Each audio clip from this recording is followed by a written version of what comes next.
Hello everyone, welcome to Pournima's blog. सकाळ सकाळी नाश्ता करून आम्ही आलो होतो विटॅमिन डी घेण्यासाठी घराबाहेर. तिथे मला 2 लहान मुले दिसली जी बॅडमिंटन खेळत होती. त्यांना पाहून मला बॅडमिंटन खेळण्याचा मोह काही अनावर झाला. मग मी त्यांना जॉईन केलं. आज खूप दिवसांनी बॅडमिंटन खेळले. नंतर एक राधासाठी पार्सल आलं होतं, ते ओपन केलं. यामध्ये लिटिल लायब्ररीमधून आलेल्या या 12 बुक्स होत्या. या बुक्स घेण्यामागचा उद्देश एवढाच की मला राधामध्ये पुस्तकांची गोडी निर्माण करायची आहे आणि तिला स्क्रीन फ्री लाईफ द्यायची आहे. त्यानंतर आज आम्ही गेलो होतो डीमार्टला.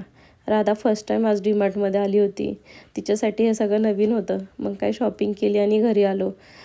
घरी आल्यावर राधासाठी मी आज बनवली होती ब्रोकोली आणि पोटॅटोची टिक्की.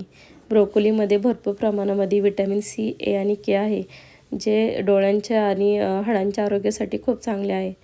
मग त्याच्यासाठी मी ब्रोकोली आणि पोटॅटो बारीक कापून घेतले, त्यांना स्टीम करून घेतलं.